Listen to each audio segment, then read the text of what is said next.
Hey there. I thought I would kind of provide a bit of a recap and a bit of an analysis of the wedding film, just to kind of highlight everything I learned, the backstory behind it, what this means going forward, and everything I'm going to take with me as I move on. It's been well over a year now since I was first approached to do a wedding film for an old coworker, someone who I knew pretty well, and they were just looking for someone who'll do it for cheap. And for me, this is like, for now, it's the only step I've had to make actual money filmmaking. I had no plan, no idea of how to film a wedding. I just knew I would do it.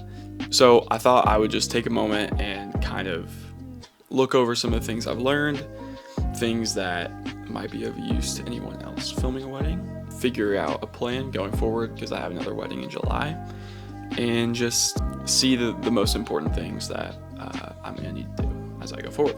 So the first thing, and the most important thing I guess that I learned, is that filming a wedding solo is possible.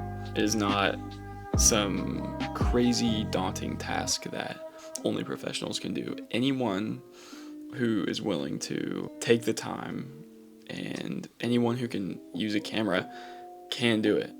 And it was super daunting at first to just pull up to a wedding venue, just me, my camera, a drone, some audio gear, all that kind of stuff, and just shoot a wedding. Obviously, I did some research beforehand, or plenty of research beforehand, but it was super daunting. But that's the biggest thing I learned is you can do it solo. You do not need a second shooter. It is completely possible.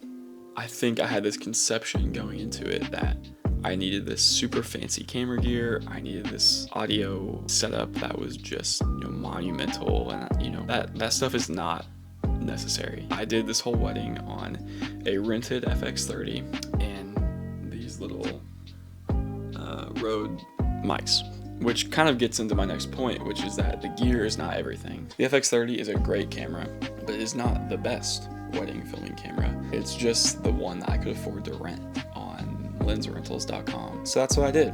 I had two lenses, one that I already bought, and I just told myself I was going to go out there and I was going to film everything.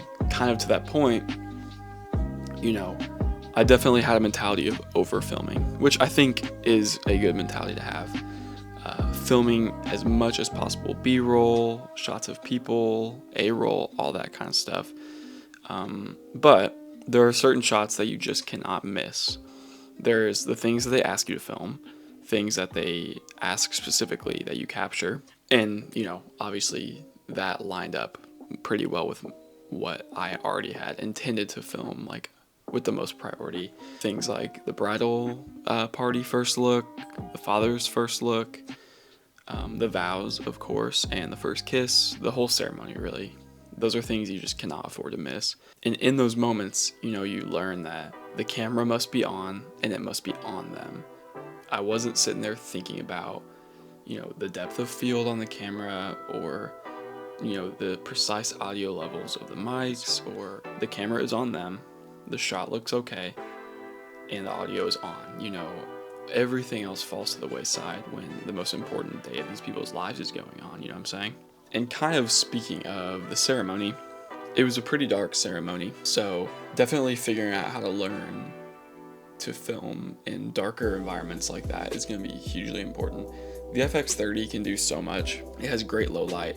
My Tamron 17-70 has great low light as well, but there's only so much you can capture when you have to crank your ISO up because the lighting is not amazing. Definitely something to learn from going forward, something to just figure out where to be and how to manage that better.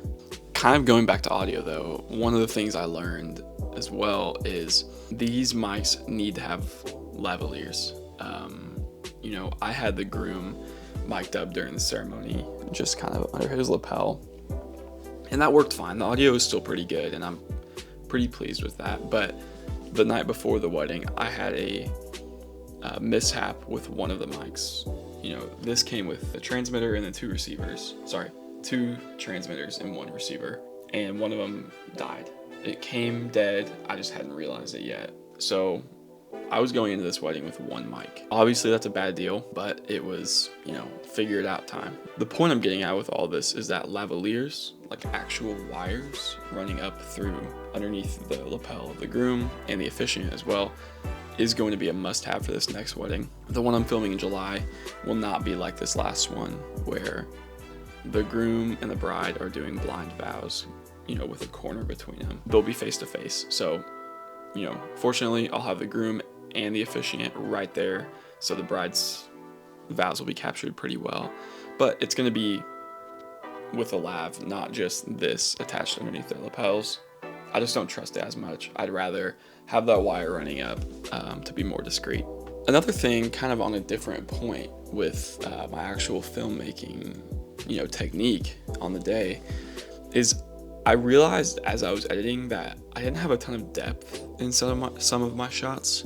Some of my favorite shots that I took on the whole day were ones with a foreground and a background, like clear foreground and background separation. Particularly during the reception, I had a couple rack focuses that I actually really ended up liking, just because I intentionally created that depth in the shot. And I just thought it came out really nice. And in that kind of intentionality, having an idea of what the story will look like before filming so that you can choose shots that benefit your story is massive. And it's definitely something that going forward, I need to know, moving around the ceremony venue and everything, before the wedding starts, finding those locations where I can get nice B-roll shots, good depth, and then even for during the ceremony, how can I create a story? You only have this 10-20 minute ceremony to film. How can I be active in creating a story while that's going on? It's a challenge for sure, something I have to learn kind of as I go, but definitely something I need to focus on going forward. And so kind of speaking on that narrative element, creating a story is super important, even for a 7-8 minute long wedding film. You still have those, elements that you learned about in high school. You have the rising action, you have the climax, you have the resolution, you have exposition. You have to keep in mind all of these things going into the wedding to create something compelling. You have to have these establishing shots, your exposition, you have to introduce characters like you would in a real film. So that's something that I'm going to try to highlight with my films. And I think, the best filmmakers do that really well. And then kind of finally, the last thing that I think I should have done a better job of, I don't think I captured quite as much as I would have liked of just the two of them, the bride and the groom. I think the film as a whole could have been higher quality and narratively more compelling with more footage of just the two of them together. And whether that's just B-roll or kind of establishing shots with just the two of them, there were opportunities and I just didn't necessarily capitalize on them. And it's something that I think is super important to creating a film that's touching and truly highlights it's these two people's big day. It's not the wedding day, it's these two people specifically. More about them than it is about everything else. So that needs to be reflected in my next film. And finally, maybe the most important lesson I've learned of all of them is on the back end of filming all of this, getting all my footage onto Adobe Premiere, which has been my editor for the longest time. Really realizing that Adobe sucks, its workflow is terrible, its color grading is awful, and I will be switching to DaVinci permanently.